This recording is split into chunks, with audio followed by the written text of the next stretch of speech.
How to Win Friends and Influence People by Dale Carnegie, an animated visual book summary by Alexander Sandalis. Part 4. Be a Leader. How to Change People Without Giving Offence.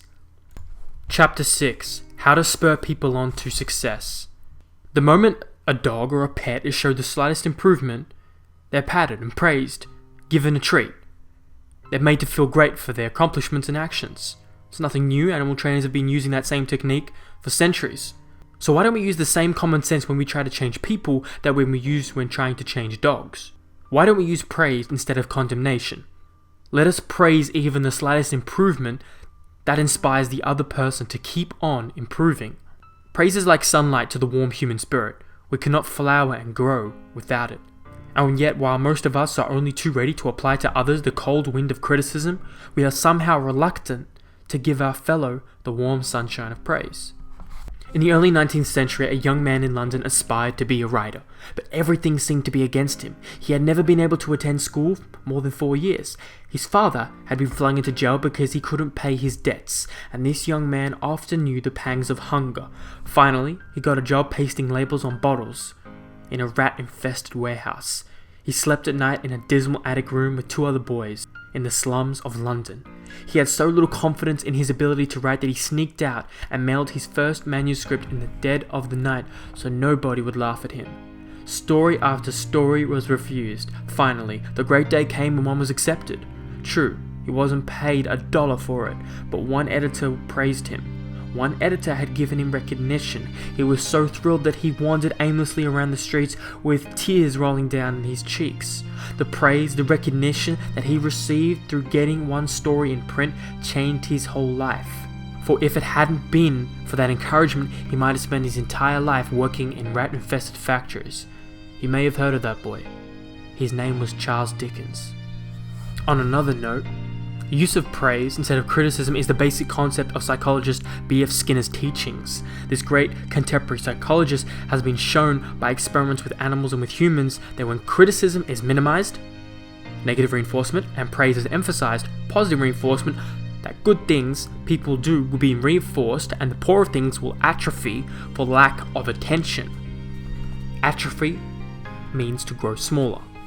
Everybody likes to be praised, but when praise is specific, it comes across as sincere, not something the other person may be saying just to make one feel good. That's a very, very important point and distinguishing factor to being honest, authentic, and real. Remember, we all crave appreciation and recognition, and will do almost anything to get it. But nobody wants insincerity, nobody wants flattery. Let me repeat, the principles taught in this book will work only when they come from the heart. I'm not advocating a bag of tricks, I'm talking about a new way of life, a paradigm shift, a different way of thinking, behaving, and acting. We're talking about changing people. If you and I will inspire the people with whom we come in contact to a realization of the hidden treasures they possess, we can do far more than change people. We can literally transform them. We can empower them. One at a time. One individual at a time. That's all it takes. That's all I'm trying to do. I don't care how many thousands watch this.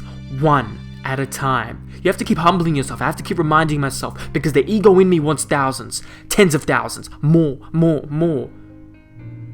I'll admit to that.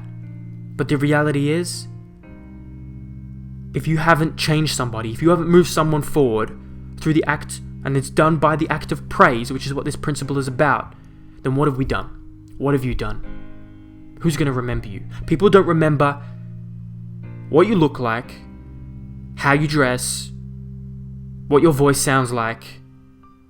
They remember how you made them feel.